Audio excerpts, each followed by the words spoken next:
Hey everyone, welcome to season 2, episode 2 of EdUp Career School's The Scoop with your host, K.A.T. So I did tell you guys that season 2 is going to be all about my admissions peeps because admissions is one of the most challenging roles that you can ever take on. However, it is one of the most fulfilling career paths that you can choose.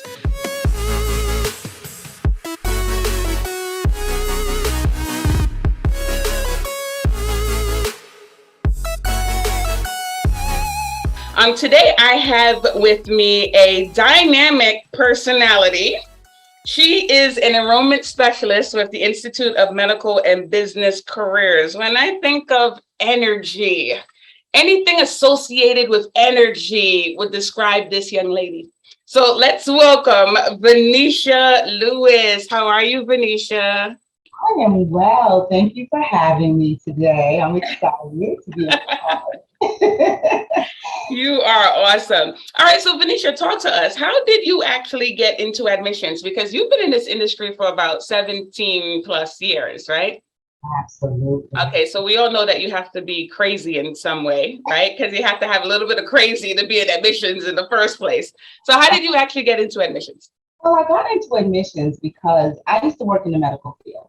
I was a medical biller for a hospital, and I ended up transitioning into a medical clinic at one point, and then the clinic folded.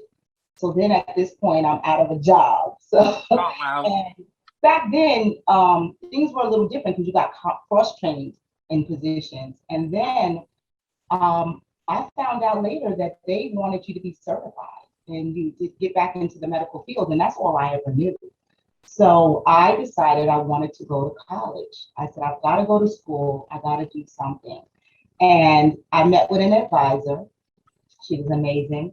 Who told me, this is an avenue that's going to help you get back into healthcare, get a degree and things of that nature. The first thing I did with the red flag was, oh my God, it's going to cost me all this money to go to school. I kept saying, I can't do it. I can't afford to do it. And she said to me, you can't afford not to.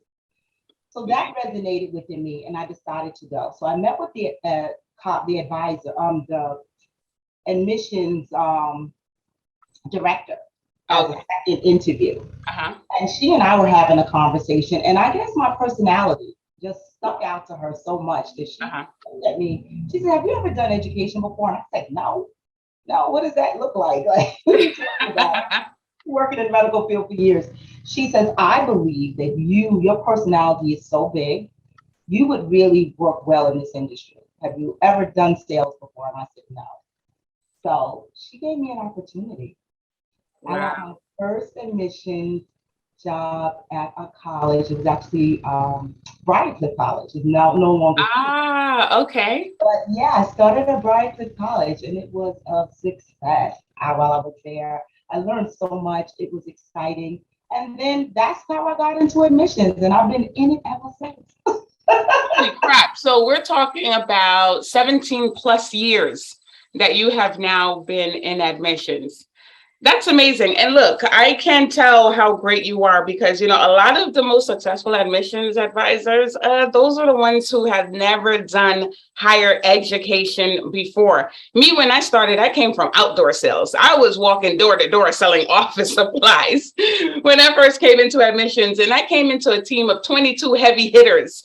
And I'm sitting there, a female, the youngest person in the department, and the one who did not have any knowledge about higher education at all. But I was one of the most successful advisors because I sucked up everything that my director told me.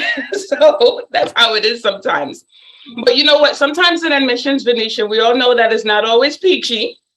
A lot of times there's some rough roads, some challenges that we face. So talk to us about some of the challenges that you faced along the way. Well, I mean, the biggest thing is when you're in admissions, you have to be a person who's competitive. And a competitive nature is what allows you to keep thriving. And even in that competitiveness, you're going to have ups and downs. So the downs are basically when you're not being successful, when you're not getting the leads that you think are going to be the best, or you're not converting what is in your path. you feel a little deflated and you Yeah. become frustrated because it's like, okay, what am I doing wrong? What am I was so great last week. This week it's like I'm flat. What's going on? And you start to doubt yourself a little. You start to in your own head. And then because you start to get in your head, you even dig yourself deeper. Yeah. So you have to allow yourself as an admissions advisor to really not take nothing personal. Today Hmm. might not be the day for that individual. Just think of your own self. I always put myself in their situations and say, I get phone calls all the time. And no, today ain't the day I want to talk to you, miss. Oh my gosh. And then 2 weeks later, something may have transpired in my life, and I'm like, oh no, I need to talk to her now. And that's how life is when we're talking about the education and admission. So you can't take this stuff personal, but Hmm. also don't beat yourself up if it's not a good day. You got to celebrate the small wins for the day. It could have been a conversation Uh-huh. that helped to encourage somebody for the day and that set the light bulb off, but you planted a seed. Yeah. And when you plant a seed, somebody else will come along and water it, and then eventually it will turn into a beautiful garden. That's so true. I love that. I see a lot of times what happens with advisors is they keep thinking about the big picture, right? So for them, it's, well, I got to get enrollments, but there's a lot of many steps that lead up to the ultimate big picture. And sometimes when they begin to internalize what's not happening, their activity just gets worse. So you're just concentrating, oh my gosh, I didn't get an enrollment today. So now you feel as if you've accomplished absolutely nothing. But what about all the people that you spoke to today? What about the goal that you met when it came to the number of dials that you actually wanted to make? You accomplished that. So I love that you said celebrate those small wins. It's not all about enrollments all the time. I would prefer someone who gets less enrollments, but they actually stick and start school and graduate than someone who has 100 enrollments for the month and less than 50% of your students are sitting in class. It makes absolutely no sense. So I love that. So we all know that a lot of success in admissions, first off, as much as people do not like to admit, admissions is a sales role and it is performance based, right? But a lot of success in admission stems from having a plan. Look, straight up, if you don't have a plan, you're going to fail. That's the bottom line. Okay, so how do you actually succeed every day with all the moving parts when it comes to admissions, dealing with all the different departments, calling leads, follow up? Paint a picture of us of what your day looks like in admissions, where you actually see the most success. Well, what I do is you have to definitely have to plan. I have a daily planner in front of me every single day. Hmm. When I set appointments, I log them in my daily planner. I have them on my calendar in my computer. And there's so many, you're right, there's so many moving parts. I've got to confirm financial aid appointment. That Hmm. comes first for my day. I'm looking at who I have to contact for the day, Hmm. making sure I space out my time properly for my interviews because they can be kind of lengthy. And Hmm. especially if you're going to touch somebody that you have to get an application to. So those things are all time consuming. But what I do is this. I do set up who I'm going to call for the day because we have different buckets I can pull from, which is a beautiful thing to have a whole bunch of activities of that you can call from all different walks of life. But you just focus on what it is you want to do for the day, set that in motion, and stick to the plan. You're going to get something out of it if you just stay focused day to day. Don't change it up. If you feel something isn't working, don't get discouraged. Have a second plan for yourself and start that process. And every day as you're doing this, and I make it fun, I'll be honest, I do little crazy things for one. Uh-huh. I may pick a name for the day. Uh-huh. That first name could be Kathy. Now Uh-huh. I have a bunch of Kathys out there I can call once I put her name in, and I will go down and I will call Kathys all day long. And That's interesting. Okay. I do. It's something that happens. Sometimes I'll just say a name, and I'll put that name in my search, and Kathy's come up, and I'll call Kathy's all day. And then guess what? I may get a Kathy today. Yesterday I got two Heavens. That's interesting. I never even thought of it like that, but you have to find fun within admissions. How do you actually manage your day? Because there's a lot of calls that's coming in, right? There's a lot of new leads, but then you have that follow-up activity. And that's one of the major areas where a lot of advisors fail, lack of a follow-up, right? So how do you actually stay consistent?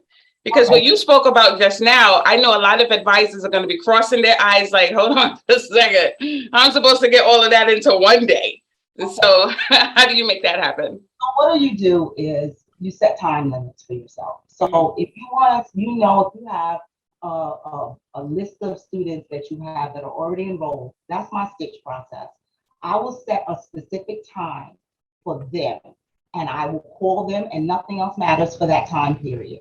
If all my new leads, I'm calling them for a certain time. That's all that matters during that time period. When we do our power hours, I may switch that up and I will do a certain bucket of students just to call in that power hour. Mhm. That's how you manage your day to day. My stitching, if you don't, if you've got students, you have to stitch your students. Mhm. Also, the students you work the hardest for from the beginning to get them through that admissions process, to get the application out to them.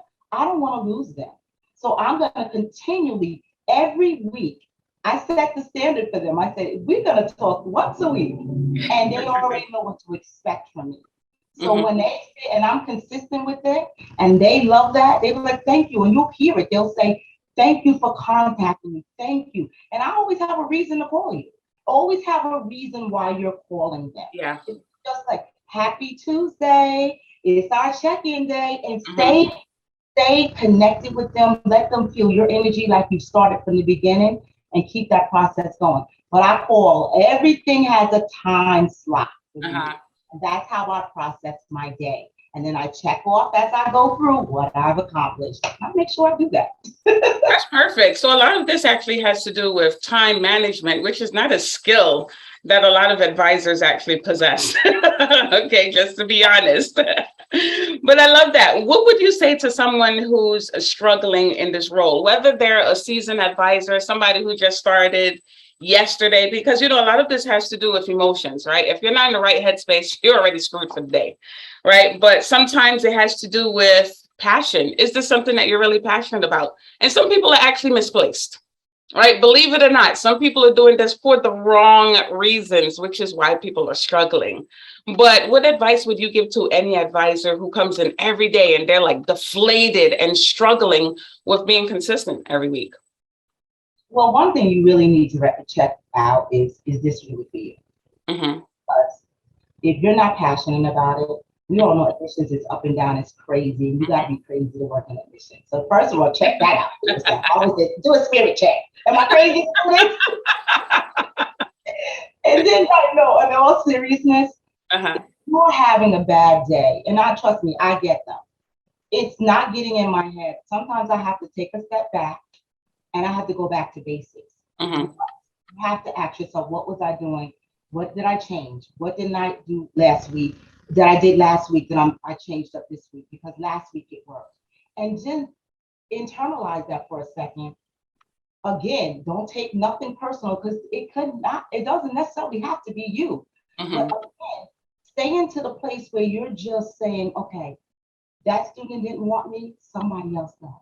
And if you keep saying, oh, they didn't want me, somebody else does. You have to talk to yourself and you have to encourage yourself. Reach out to your fellow employees, your Mm-hmm. team. And if there's somebody's doing something awesome, tap into them and let them tell you, okay, yeah, no, this is what's working for me, and try it. Because as one unit, we literally are doing this as a team together.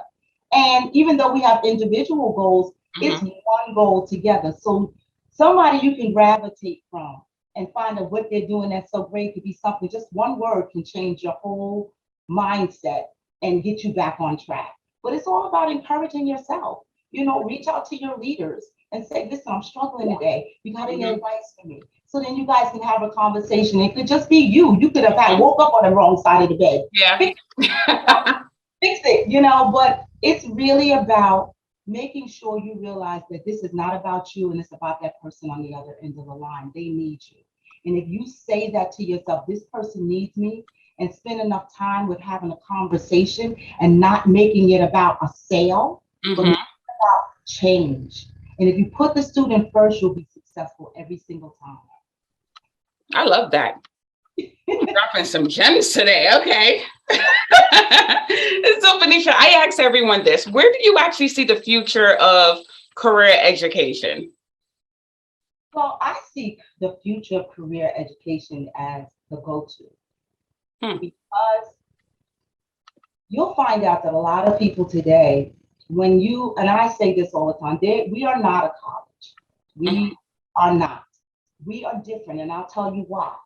When you have a team of people in an institute that you work for that's career based, you got every piece in place for that student. That student needs to show up and show up desiring a change. Hmm. They do their part. You got a team of people that's in your corner supporting you every step of the way. And then you've got a career team that's going to be working with you to help assist you after you've completed your training. Hmm. Colleges don't set you up that way. And I think a lot of times now what people want is they want careers. They don't want to sit in a classroom every single day being taught things that are not going to get them what they really want unless it's something they really have to go to college for. Yeah, So, that's true. or, and nothing against colleges, because Hmm. I went to college, but when it comes to careers, people want to get in, they want to get what they got to get, and then they want to walk out that door and knowing what direction they're going in. Because if you find something that's career focused and not just something that's generic, because what do Hmm. you mean something that's generic? It has no concentration. Yeah, The career schools are going to get people what they need so they can get going a lot quicker. yeah. And I see it as the end all be all for people in the times that we're living in right now. Hmm. That's interesting. It's a really interesting point because, like you said, nothing against traditional schools because I have a degree. I went to traditional school as well. But what I find when it comes to career schools, there's a lot more support. When you go to the university, a lot of times, even though you still have to take responsibility and do what you need to do, right? But career schools, oh, they're on you. Those instructors are calling you every day. They don't see your butt in that seat. They're on the phone. And I think for a lot of students, it throws them off because they're not used to this, right? They're used to, well, if I don't show up, it is what it is, right? And then they get the call and they're like, hold on for a second. Is this my instructor? Are you calling me? Yeah, I don't see you sitting in class. Where are you? But then also when it comes to the support staff, admissions, career services, financial aid, a lot of our students are not used to having this much contact from so many different departments. And it gets to the point where they're like, damn, you guys are harassing me. No, we're different. Okay. We want to make sure that the time we invested, you're actually going to be able to make it through this program so that you can really get out and start doing what you want to do. That's why you came. I love that. All right. Well, Vanesha, do you have any final thoughts for our admissions people? Well, the only thing I can really say is that if you are someone who's looking to get into admissions or if you're already in admissions, just stay true to yourself. Hmm. Don't get caught up in things that don't matter. Stay focused. Remember that your student has to come first. Don't do anything that takes you out of that scope to do something that's not right pertaining to your students. Care about who you're speaking with. Allow it to just put yourself in their position. Think about where they are in life and how you can help them be a better them. And just do your best. Do your best and celebrate small wins in your time in this industry. Don't get overwhelmed where it gets crazy because I tell people all the time, one thing I will never do is work for anybody that puts constraints on me where I Mm. can't really give my students what they need. Staying with, we all have guidelines we need to follow, Hmm. but allow yourself to be you and be true to who's in front of you and enjoy what you're doing, love what you're doing. And all I can say is just love it. It's amazing. It's an amazing experience. I love admissions. I love my students. And they're the reason why we do what we do, because when that person calls you and they say thank you, that Hmm. goes a long, long way. Yeah, yeah, definitely. Look, everything that you do in life, you have to have a purpose. You know, if you're waking up and you're already praying that it's the ending of the day, then you're in the wrong career path. That's the bottom line. Because it's not going to end. This cycle is going to keep going over and over and over in your mind. I love that. So there you have it. We got some crazy gems that were dropped this morning by Miss Venetia Lewis. Look, admissions people out there, you already know if you're doing this for the right reason, just follow what Venetia told you to do every single day. It's not easy. It can be challenging, but there's a lot of fun when it comes to admissions if you're doing this for the right reason. Thank you so much for joining us today, Venetia. Okay, I'm looking forward to part 2. Okay, well, thank you for having me. And I know you have an awesome audience out there that is listening. You guys be great. All right, Venetia, take care. All right, thank you. Thank you so much for joining us today. If you would like to set up a free demo for your enrollment team, don't forget to head on over to lessons.motivatewithkat.com. This training is 1 year unlimited access for your enrollment advisors, and it's filled with tons of interactive videos, presentations. I'm giving it all away. They're getting all of my downloadable tools that will bring them immediate results. So if you are looking to take your team to the next level, don't forget, once again, that website is lessons.motivatewithkat.com. And don't forget to like and subscribe. Till next time, later.